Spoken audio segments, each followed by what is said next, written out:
Hello friend, welcome to back my YouTube channel. और friends, आज हम बात करेंगे एक नए बिजनेस के बारे में जिसका नाम है कैफ़े। अगर आप कैफ़े खोलना चाहते हैं और सिटी में, मेट्रो सिटी में या छोटे सिटी में, तो आज हम इसके बारे में बात करेंगे कि ऐसे कौन कौन से रिक्वायरमेंट है या ऐसे कौन कौन से पॉइंट है जिस पर आपको ध्यान देना है। अगर आप कैफ़े बिजनेस पे जाना चाहते हैं या आप छोटा मोटा कोई ऐसा एक कैफ़े टाइप का खोलना चाहते हैं जहाँ पर कोई कपल्स या सिंगल जो भी है आए अपना नाश्ता करें, तो ऐसे हम इसमें कुछ 10 पॉइंट बताएंगे जिसको अगर आप फॉलो करते हैं तो आपका निश्चित है कैफ़े बिजनेस एकदम बूम करेगा। मार्केट में आप यूनिक मिलेंगे, आपका कोई कंपटीटर आपसे बहुत दूर रहेगा। अगर ये मेरे बताए हुए 10 पॉइंट को आप फॉलो करते हैं तो निश्चित है आप अपने कैफ़े बिजनेस को लेके आप आगे रहेंगे। तो ऐसे कौन कौन से पॉइंट हैं इस वीडियो में हम पूरा जिक्र करेंगे लास्ट तक। तो आपसे रिक्वेस्ट है वीडियो को लास्ट तक ज़रूर देखिएगा। अगर आपका मन है कोई कैफ़े बिजनेस खोलने का या अगर आप कैफ़े बिजनेस ऑलरेडी चला रहे हैं और उसके बारे में आपको अधिक और जानकारी लेनी है तो ये वीडियो आप लास्ट तक देखिए।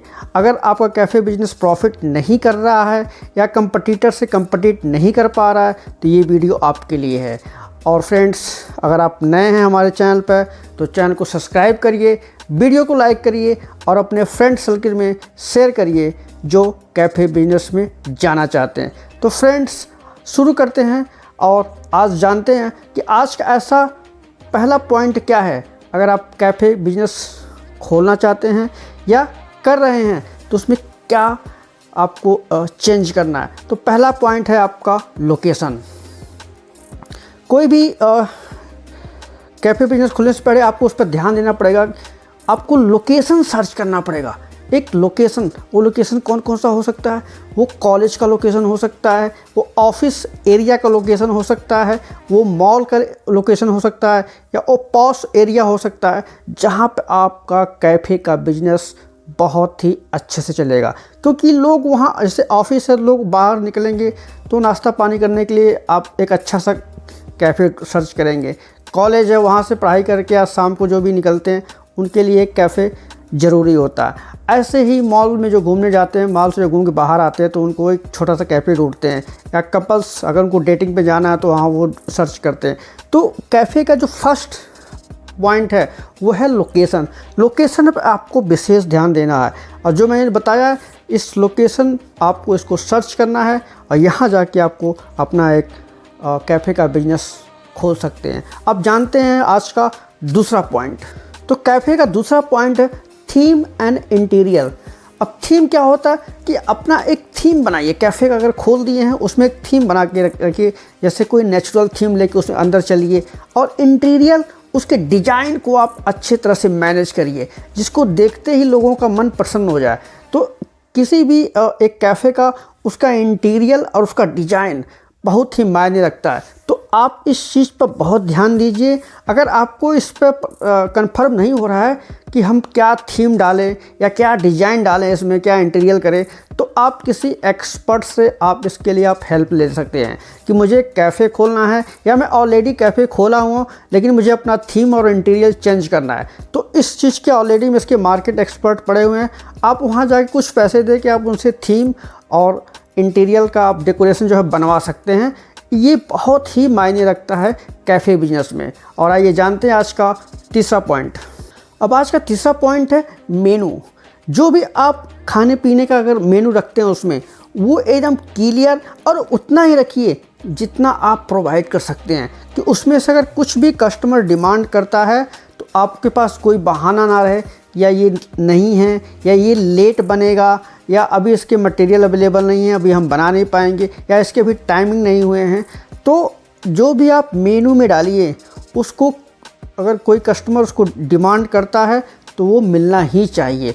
इससे क्या होगा कि आपकी एक कस्टमर के साथ जो कंसिस्टेंसी है वो बनी रहेगी, एक डीलिंग बनी रहेगी, तो उसको लगता है कि हाँ हम जो भी डिमांड करते हैं वो हमें मिलता है। तो मेनू का खास ध्यान रखिए और मेनू में आप जो भी बनाते हैं कुछ ऐसा यूनिक चीज़ उसमें ऐड करते जाइए समय समय पर। उससे क्या होगा, लोगों को पता चलेगा कि यहाँ कुछ नया चीज़ मिलता रहता है। और आइए बात करते हैं अब अगले पॉइंट की। अब अगला पॉइंट है, चौथा पॉइंट है कैफ़े का सेटअप। अब अंदर आप सेटअप कैसा करते हैं कि जो भी आप उसमें मशीनें लगी हुई हैं, उसमें जो भी आप चेयर टेबल जैसा जो भी लगा रखे हैं, पहली बात तो आप ब्रांडेड रखिए, मशीनें ब्रांडेड रखिए, उसको साफ़ सुथरा रखिए। इससे क्या होता है कि कस्टमर का जो होता है कि वो एकदम कैच करता है कि यार यहाँ पर सब कुछ तो ब्रांडेड है, यानी अच्छा है, यहाँ हाइजेनिक, उसको हाइजेनिक रखिए। और कहा गया कि I catch up by catch up, I catch up by catch up, कि जो चीज़ दिखेगा वही बिकेगा, जो चीज़ आपको कैफ़े में दिखेगा वही बिकेगा। तो इस चीज़ का विशेष ध्यान रखिए और उसके सेटअप का। और जो भी मशीनें आप लगा रखे हैं उसमें, चाहे कॉफ़ी की मशीन है चाहे कूलिंग की मशीन है, वो ब्रांडेड रखिए और हाइजेनिक रखिए। इससे क्या होता है, कस्टमर का एक मेंटली वो बनता है, पॉजिटिव थॉट बनता है उस चीज़ को लेके, आपको कैफ़े के लेके। तो इससे क्या होता है कि आपकी चीज़ों को या आप अपने कस्टमर को बांधे रखेंगे। और आज का पांचवा पॉइंट है मार्केटिंग एंड सोशल मीडिया। ये बहुत ही ज़रूरी है, या जो पहले से चला रहे हैं या जो खोलने वाले हैं कैफ़े का बिजनेस। पहले बात कि आप मार्केटिंग करिए इसकी, छोटे छोटे जो मार्केट है उस मार्केट में अपनी मार्केटिंग को फैलाइए। और जो सोशल मीडिया है उसको यूज़ करिए, फेसबुक हो गया आपका, इंस्टाग्राम हो गया आपका, उसको पोस्ट बनाइए, उसका फ़ोटो खींचिए और अपने मेनू का, अपना जो भी है उसका जो बनाते हैं आप उसका वीडियो बनाइए। उसको वीडियो छोटे छोटे क्लिप बना के आप इंस्टाग्राम पर, फेसबुक पर या अपने यूट्यूब चैनल बनाइए, उस पर आप उसको पोस्ट कर सकते हैं। इससे क्या होगा कि आपकी रीचेबिलिटी बढ़ेगी लोगों के साथ। और समय समय पर जो फूड ब्लॉगर है इंस्टाग्राम के या फेसबुक के या आपके यूट्यूब के, उनको भी आप समय समय पर अपने कैफ़े में बुलाते रहिए, उनसे इंटरव्यू दीजिए, उनसे बोलिए कि हमारे यहाँ वीडियो बनाइए। तो जब वो अपने प्लेटफॉर्म पर उसको अपलोड करेंगे तो लोगों का, उनके जो व्यूअर हैं उसको देखेंगे और उसके देखने के बाद आपका जो कैफ़े है वो वहाँ पर उनका बढ़ेगा। तो इससे क्या होगा कि आपकी रीचेबिलिटी ज़्यादा से ज़्यादा लोगों के पास बढ़ेगी। अब छठा पॉइंट है ऑफ़र एंड डिस्काउंट। तो ये भी आपका एक कस्टमर को बनाए रखने के लिए भी एक मेन पॉइंट है, ऑफ़र एंड डिस्काउंट। समय समय पर इस पे आप अपने कस्टमर को ऑफ़र देते रहिए कि आज इसके साथ ये फ्री है या इसके साथ ये फ्री है, या एक लेने पर ये 2 फ्री है, या एक को आता है तो या एक को फ्री है, ऐसे। और डिस्काउंट भी देते रहिए, आप समय समय पर डिस्काउंट निकालते रहिए कि जो चीज़ इतने मिलता था उस पर आज 20% का डिस्काउंट है, 10% का डिस्काउंट है। ये जो फेस्टिवल सीजन आता है उस पर भी आप डिस्काउंट दे सकते हैं, उस पर भी ऑफ़र दे सकते हैं। इससे क्या होता है, जो आपके पुराने कस्टमर हैं उनकी आपकी कनेक्टिविटी बनी रहेगी। उनको लगता है कि हाँ हमको ऑफ़र भी मिलता है या हमको डिस्काउंट भी मिलता है। और ये मार्केटिंग का, एक सेल्स का बहुत ही माइंडेड फंडा है ऑफ़र एंड डिस्काउंट का। अब जो सातवां पॉइंट है वो है सफाई का। अपने कैफ़े में साफ़ सफाई का विशेष ध्यान रखिए। कोशिश करिए ज़्यादा से ज़्यादा हाइजेनिक रहे, साफ़ सफाई रहे, जितने भी वहाँ के स्टाफ हैं उनके कपड़े साफ़ रहे, एक मैचिंग कपड़ा रहे, उनके बाल, उनके हेयर कट, उनके बोलने की स्टाइल, उनके चलने की स्टाइल, उनका ऑर्डर लेने का स्टाइल, उनका ऑर्डर देने का स्टाइल, ये सब आपको विशेष ध्यान देना है। और जितने भी चेयर है, टेबल है, उस पर साफ़ सफाई का विशेष ध्यान देना है। इससे क्या होता है कि लोगों के प्रति आपका एक जो मोटिव है वो दिखाई देता है कि यहाँ पर मुझे जो एक हाइजेनिक एरिया मिल रहा है वो अच्छा रहता है।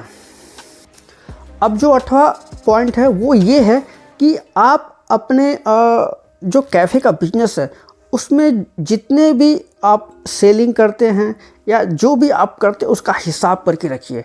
इससे क्या होगा कि जो भी है हफ्ते का, महीने का जो भी है, उसको आपको पता चलेगा कि हमारा कितना इसमें प्रॉफिट हो रहा है, कितना इसमें हमारी सेलिंग हो रही है।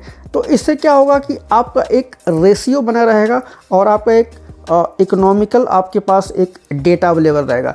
इससे आगे आप और प्लानिंग कर सकते हैं कि मेरे पास कितना भी बैलेंस है कि मैं और इस चीज़ में इन्वेस्ट कर सकूं। तो इस चीज़ का आप विशेष ध्यान रखिए, कितना हमारा एक्सपोर्ट हो रहा है, कितना हमारा इंपोर्ट हो रहा है, कहाँ से कितने पैसे आ रहे हैं, कहाँ से क्या जा रहा है, हमें और चीज़ कहाँ और लगानी है, इस चीज़ का आपको विशेष ध्यान देना है। और 9वां पॉइंट है फीडबैक। फीडबैक लेना बहुत ज़रूरी है। या कस्टमर अगर फीडबैक दे रहा है, चाहे वो नेगेटिव दे रहा हो चाहे वो पॉजिटिव दे रहा हो, उस चीज़ पे आपको अमल करना है और 100% उस पर आपको ध्यान देना, उसको इग्नोर नहीं करना है।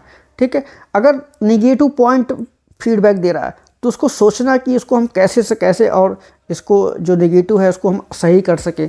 अगर वो पॉजिटिव फीडबैक देना है तो आपको वहीं पे स्टॉप नहीं हो जाना है, उस पॉजिटिव को और उसमें हम क्या ऐड कर दें कि उसकी सर्विस और अच्छी हो जाए, ताकि कस्टमर को और बेटर फील हो। तो इस चीज़ का आप ज़रूर ध्यान दीजिएगा, कस्टमर के फीडबैक को आप ज़रूर लीजिएगा और उस पर आपको अमल करने की ज़रूरत भी है। और ये सब करने के बाद अगर आपको लगता है कि आपका बिजनेस अब ग्रो कर रहा है, कैफ़े अब आपका ग्रो कर रहा है, एक यूनिक नाम हो गया है, उसका एक डोमेन नाम हो गया है और लोगों के में उसका ज़्यादा काफ़ी क्रेज हो गया है, डिमांड है उस चीज़ की, तो आप इसका धीरे धीरे क्या कर सकते हैं, फ्रेंचाइजी भी डिस्ट्रीब्यूट कर सकते हैं।